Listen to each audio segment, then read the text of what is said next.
We begin with this news, major news. I'll read the post-millennial report because I don't know how well the audio will translate if you can't see the subtitles, but you should go and watch the full video after the show. This is the report, though, from Post-Millennial. It says, Project Veritas released a new video Wednesday in which a Pfizer executive claimed the company is attempting to mutate COVID via directed evolution in order to preempt the development of future vaccines. As a result, hashtag directed evolution trended worldwide. Jordan Tristan Walker, Pfizer's Director of Research and Development, Strategic Operations, and an mRNA scientific planner, claimed that directed evolution is not the same as gain-of-function research, which, according to the outlet, is defined as a mutation that confers new or enhanced activity on a protein, meaning that the virus in question can become more powerful depending on the mutation or scientific enhancement. Walker told an undercover Project Veritas journalist, quote, "One of the things that we, Pfizer, are exploring is like, why don't we just mutate COVID ourselves so we could create preemptively new vaccines, right? So we have to do that. If we're going to do that, though, there's a risk of, like, as you could imagine, no one wants to be having a pharma company mutating effing viruses." He added, "From what I've heard is the Pfizer scientists are optimizing the COVID mutation process, but they're going slow because everyone is very cautious. Obviously, they don't want to accelerate it too much. I think they're also just trying to do it as an exploratory thing because you obviously don't want to advertise that you're figuring out future mutations." And then Walker pleaded, "Don't tell anyone, promise you won't tell anyone. The way the experiment will work is that we put the virus in monkeys and we successively cause them to keep infecting each other, and we collect serial samples from them. You have to be very controlled to make sure that this virus that you mutate doesn't create something that just goes everywhere," which I suspect is the way that the virus started in Wuhan, to be honest. It makes no sense that this virus popped out of nowhere. It's BS. Okay, like I said, you could watch this whole, I think it's about 10 minutes. You see this whole conversation where a Pfizer executive is saying that they intend to do the same thing they did in Wuhan. But we got to be really careful. It's like the safety of the human race is at stake, and we're just going to trust that, Pfizer is careful. Like, they can do things that if it goes wrong, millions will die. But it's all right because we could just trust them to be careful. Because we know that these people historically have been very careful, right? Now, this obviously should be breaking news in every media outlet. We have a high-ranking official at Pfizer admitting that they're working on mutating the virus, admitting that it's the same kind of thing they did in Wuhan, pleading that nobody finds out about it. It's like, how much more explicit can you be? Yes, we're doing this dangerous thing. Please don't tell anyone we're doing it. What else do you need to hear? Big Pharma must be stopped. And I'm not interested in voting for any Republican who isn't serious about holding these psychos accountable. They've been operating with impunity for way too long. Way before COVID. Way before COVID. Okay, before COVID came along, before the vaccines came along, how about turning half the country into drug addicts? Inventing diseases to treat and profit off of? Conducting dangerous experiments that imperil the human race, injecting whatever they want into our bodies, lying about it the whole time. It's got to stop, and we need leaders with the wherewithal to stop it. Now, I've already told you, we talked yesterday about the penalties that I would prefer to see for drug traffickers. So you know what I would like to do with drug traffickers? Well, let's start here. Let's start with the ones who wear suits and have offices on the top floor of fancy skyrises. After we try them for their crimes and convict them in a court of law, because that has to be the first step. We're way past the point of congressional hearings and investigations.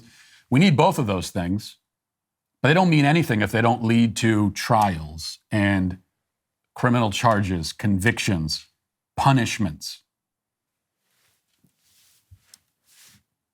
And there are other actual policy changes, too, that could be made if we really wanted to rein in Big Pharma. And some of this might seem slightly indirect,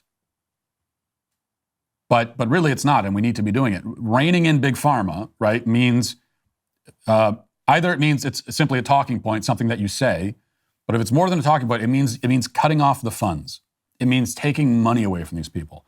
That's how you do it. Or that is at least a major part of any effective plan to rein them in. Another big part is, again, criminal charges, trials, punishments. But you got to take the money away. And I'll tell you one way to do that. We've talked about this plenty of times on this show. Ban the pharmaceutical companies from advertising their products directly to consumers. Whether it's a pill that they're pushing or a vaccine or anything, they should not be allowed to advertise it directly to consumers. And that is already the policy in almost every country in the world.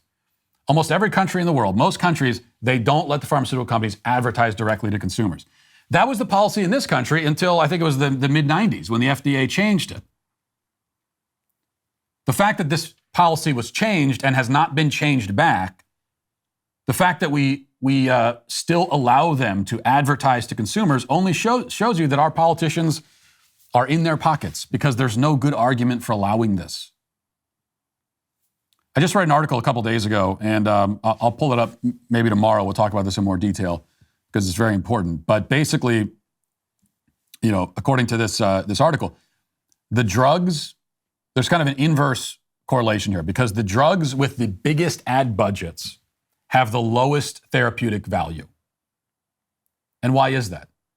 Because drugs that work and are safe, are actually safe and actually effective, they don't need to be advertised. Doctors will prescribe them because they work. There's no reason to advertise it. Okay, if the drug works and it's effective and all that, then you don't need to go to your doctor and ask about it. Can I have this drug? No, it's supposed to you go to the doctor with your symptoms and then your illness is diagnosed and treated.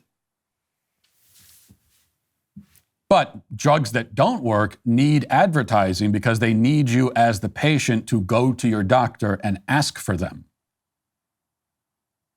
And then they need to incentivize the medical industry to distribute these drugs, whether they work or not. And the other thing that they do with these advertisements, the drug ads, they're not just selling drugs that are ineffective and potentially dangerous. I mean, they're doing that.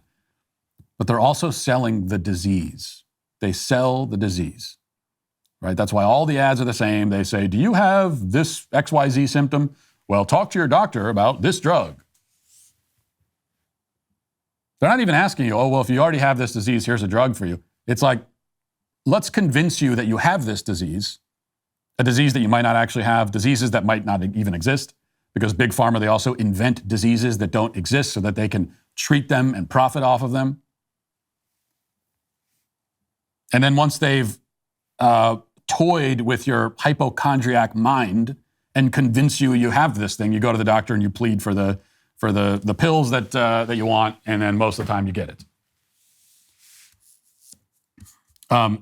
There is no good reason to allow this. There is just no good reason to. The only reason to allow the drug companies to advertise directly to consumers is if you're very concerned about making sure that the big pharma executives make a lot of money. That's the only benefit. The only benefit is that they make tons of money doing this. If you don't let them do it, they make a lot less money. There is no benefit to the population. There's no benefit to me or you. It's only harm. Now, I bring all that up because, again, this is one way you rein in Big Pharma, but also if you're wondering why nothing is being done by the powers that be to hold Big Pharma accountable when it comes to COVID and the vaccine and the lies that we're told, if you're wondering why, well, all you need to look at is this. I mean, banning direct-to-consumer ads, that should be a bipartisan. This should be one of those very rare bipartisan issues because it should appeal to both sides. The right pretends to be skeptical of the pharmaceutical industry. The left pretends to be skeptical of corporations and corporate greed in general. Well, here you go. Here's an issue that both sides should agree on. And they don't, at least not in Washington, because obviously they're in the pockets of this industry on both sides. And that'll do it for this portion of shows and move over to the members block. Hope to see you there. If not, talk to you tomorrow. Godspeed.